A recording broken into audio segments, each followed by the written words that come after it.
Hey everyone, and welcome back to another World of Warcraft video. Today we have a special episode of the Legion class review where we're going to break down all the ranged specs in the game and work out which ones shine and which ones do not, and which one you should pick or at least look into depending on what type of player you are. So if you want a pure DPS class, what's the one to go for? If you want a class that can tank or a class that can heal, and then, going through the different flavors of ranged gameplay. Now every main episode of the class review is now complete, so all 13 classes are covered and they can be found in the playlist. Now the order of business today is pretty simple. We're going to kick the video off by going through each spec, and then I'm going to break it down into my recommendations based on what type of player you are.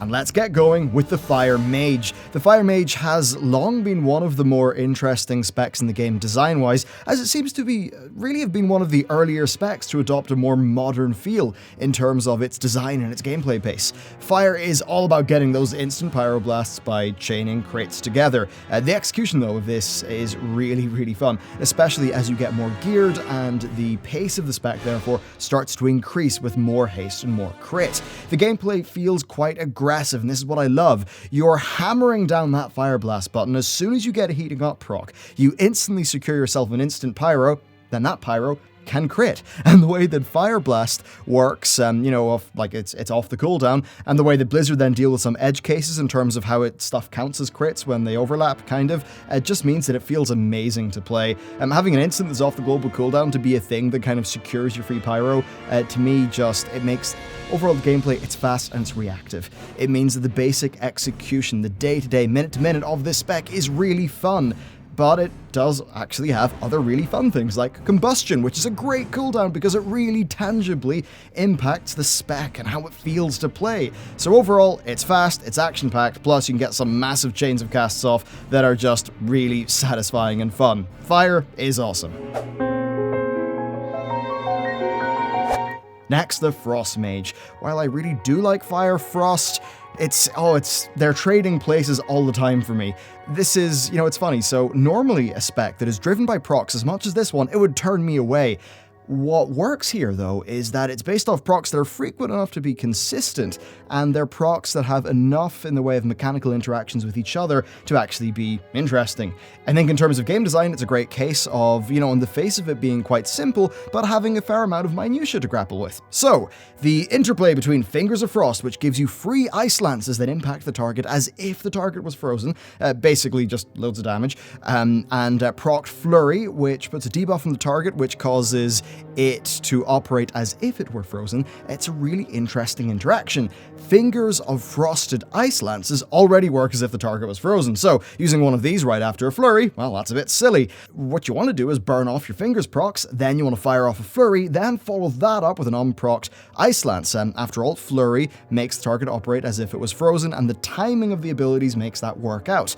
What this basically means is you're weaving a bunch of instant cast abilities together in an optimal manner. This is sometimes decently high APM, and you're always reacting to the generated resource that come in, so it feels kind of action-packed. There are things that, people could miss, like I wouldn't be surprised if a new player didn't pick up on Flurry's travel time being fast enough to make it so that, say, you can cast a Frostbolt, then fire off your Flurry, and then an Ice Lance, and you'll sort of benefit greatly from just doing all of those in that order. The TLDR for me here basically is that the single target's amazingly fun. The AoE's also really good. Blizzard makes it so that your Blizzard reduces the CD of frozen orbs, so overall just that's a nice little positive feedback loop. Yeah, one of my favorite specs, but we'll get into recommendations later. Next, the Arcane Mage. Marmite. Do I play it regularly? No. Do I appreciate how it works? Yes. The idea is cool. So you've got a cooldown called Evocation. It's got a 1.5 minute cooldown. It restores your mana. Now, your abilities, to cut a long story short, deal more damage and cost more mana when they're chained together. This means that you are kind of going through burn phases, ideally aligned with your cooldowns like Rune of Power, and then conserve phases. So you are cycling through these over the 1.5 minute duration of the Evocation cooldown. It's a really unique feeling spec because of this, but sometimes sometimes it struggles to fit into how I think much of the game ends up working. The ramp-up time is a little bit annoying in world content, and it can be just a little bit annoying when, you're just doing short bursts of combat, like say a dungeon scenario, where the full cycle of the spec doesn't really get to play out. Next, Elemental Shaman. I was originally worried that Elemental would just be, a mage with a different coat of paint. The good news is that it doesn't feel like that, mainly because of its really cool mastery and the Elemental Blast talent. So the core spells are, your Lava Burst and your Lightning Bolt. I mean, they're a bit dull in some ways, in comparison to, say, the core spells of Frost and Fire and how they have interplay between each other, but I think for me what works here is how they use Multi-Strike. Now, while Multi-Strike was removed as a stat, it's actually the mastery of Elemental, so abilities have a chance to pretty much fire off again free when you cast them. Now, the Multi-Strike spells generate their own Maelstrom, which is your resource, which means there's a little bit of unpredictability in the pace of the spec. Then when you cap Maelstrom, you put that into an overcharged Earthshock, which does a bunch of damage. Now for me, the thing that really makes this spec fun is the Elemental Blast talent. Basically, it does a stack of damage and it gives you a buff. When it multi-strikes, it can give you multiple buffs, which is great, and it can really impact the pace of the spec. These elements sort of elevate a spec that otherwise would be at the risk of being a bit dull, especially because, as an example, if you have your procs and stuff go well and you can make proper use of those Elemental Blast buffs, it's pretty good. Also, the class fantasy is super strong, so overall, it's a pretty solid spec. Next, let's tackle Destruction Warlock. I generally do like it. It manages to have a few standard caster type spells, but still feel different because of how Chaos Bolt is balanced. Now, I do pretty much, I need to play with the Backdraft talent, which makes your Conflagrate make your next 2 Chaos Bolts, or Incinerates 30% faster. For me, that just helps the pace of the gameplay. Now, the core of it is that you slap your dots around, your dot around, and you generate further Soul Shard fragments by using your, Incinerate, you use your Conflag charges, and you make the most out of your Chaos Bolts that you generate. Now, the classic gameplay here is you pull your resources up and then unleash a chain of Chaos Bolts. That still exists kind of if you talent a Dark Soul and not another talent, but many go for a talent which basically makes Chaos Bolt put a debuff on the target for 6 seconds, meaning you're kind of more weaving your casts to get the most out of it. The AoE is also pretty fun, though I do kind of prefer the silly mop version of how it worked, though I admit it might have been a balancing nightmare. But still, being able to fire off multiple Chaos Bolts, you know what? It's pretty damn cool. For the most part, I think it's a very fun and well-executed spec, but for me it does lack a bit of the excitement of a Fire or a Frost Mage. Next, Affliction Warlock. Affliction really doubles down on the dot being the core part of its gameplay. So, it doesn't really have much in the way of just a straight-up nuke on the target. This means that, for me, it's a raid-only spec. The ramp-up damage, or the ramp-up time for damage in world content's just untenable. It's not a massive problem because, I enjoy Destruction, I can just play it. But the core gameplay here is applying your 2 dots to the target, you're generating soul shards from all that stuff, and you're spending them on unstable afflictions. Now, the single target build works off 2 talents, one that makes your unstable afflictions cause the target to take more damage, and one that causes your drained soul to amplify your dots. Combined, this is a decently engaging, single target spec, I think, though sometimes the spec to me does get a bit boring and unengaging to the point where I kind of miss things because I just get bored. AoE scenarios, though, are quite fun for me, if a little bit intense depending on the talent setup. I enjoy AoE with the Contagion talent, though probably isn't ideal. The spec does fare better once you start, getting really good usage out of your Reap Soul, which is your artifact ability. Overall, though, for me, it is a perfectly fine spec that will probably appeal to people who really just love the multi-dotting fantasy. I think it loses out in world content and it loses out in visuals, which are really, really dull because it's kind of just dots on the target. Next, Demonology. I think this is the worst spec in the game. So the Demon Hunter kind of took the old gameplay niche of Demonology, turning into a demon, so Blizzard kind of had to rework it to be a horde pet spec. So the idea here is you've got your regular permanent pet, and then you summon in loads of other pets. What this basically means is you get loads of imps and hounds, and they only stick around for a short duration each.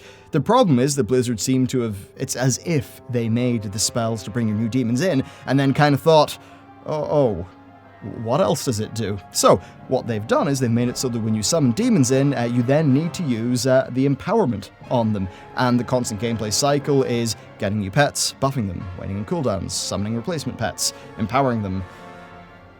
So boring.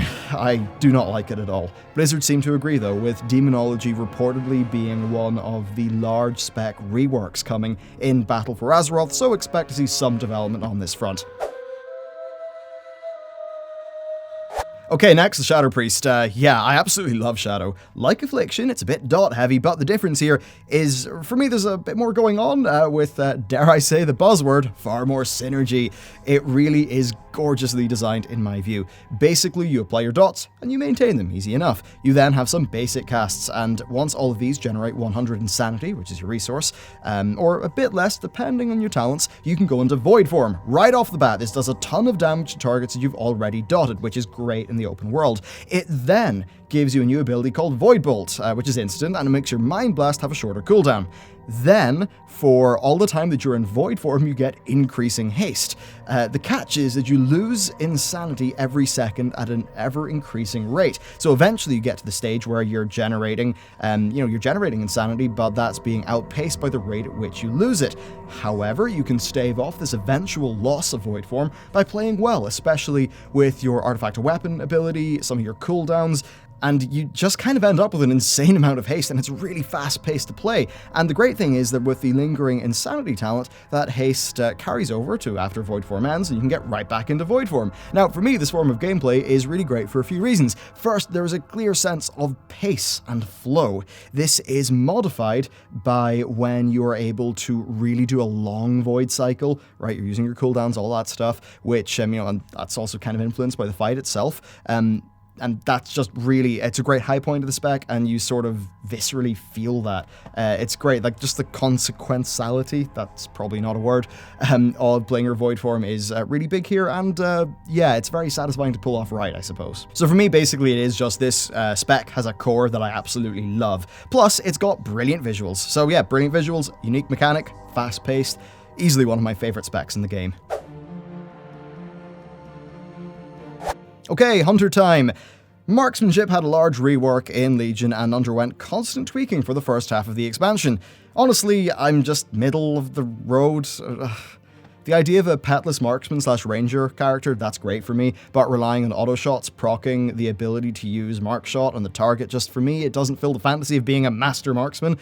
When you do actually get into the groove of the gameplay though, you know what? Yeah, it does feel pretty good. With optimal usage of your vulnerable windows and all that being decently satisfying, but overall, for me, it just doesn't have a core hook that's extremely fun and special.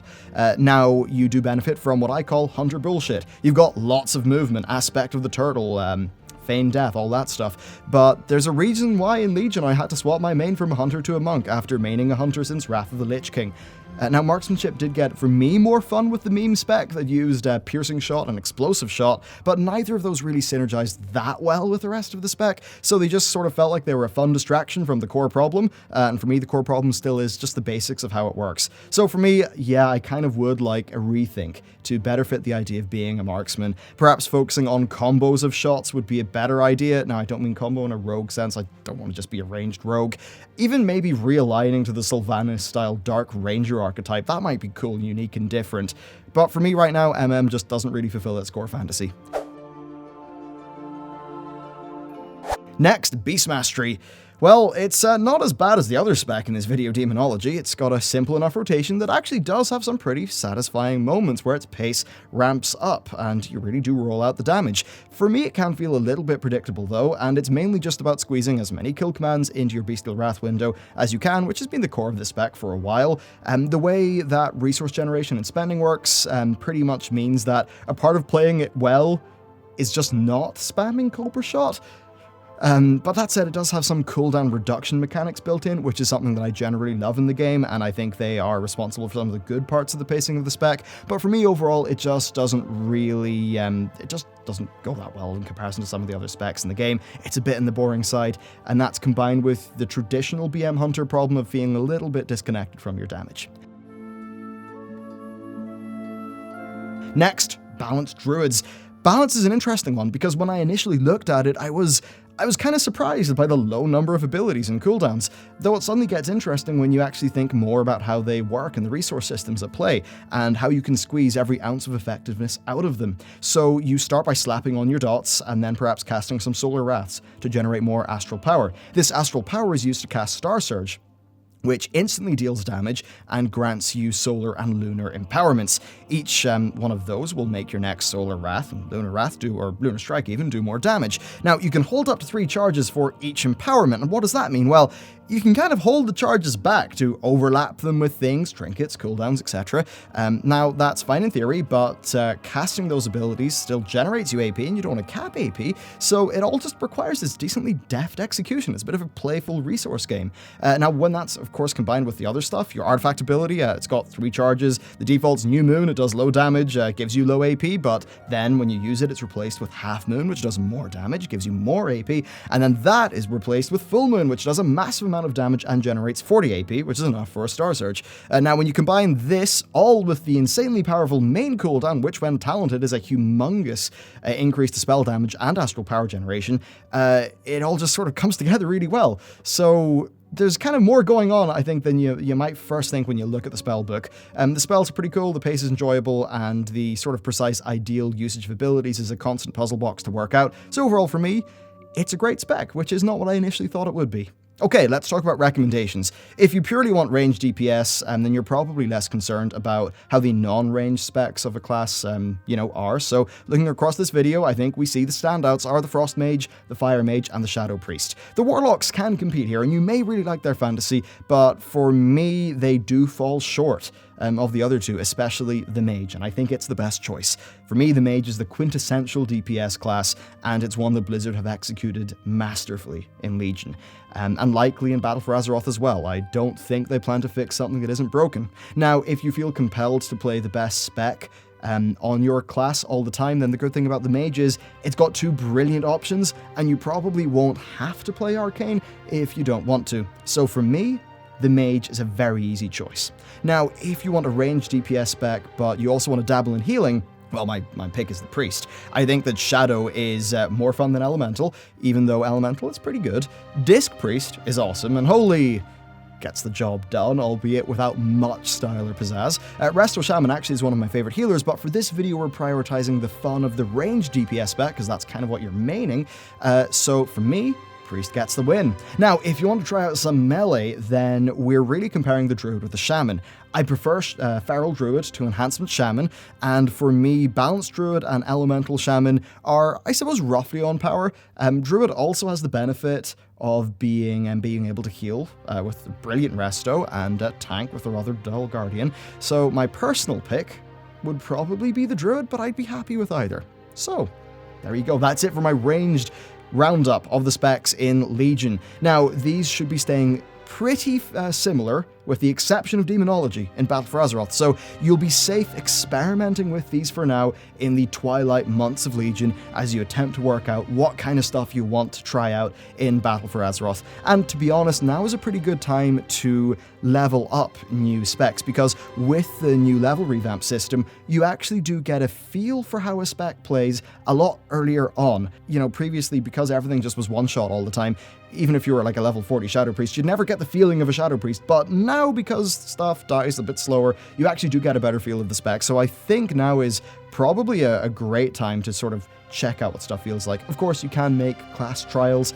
and try out that way, which is something I also recommend doing, though you won't have your artifact weapon and, all that stuff. But guys, there you go. That's my first edition of the sort of roundup of the Class Review series. We'll probably be covering the melee and the tanks and the healers a little bit later. So, thank you very much for watching, and I'll see you next time.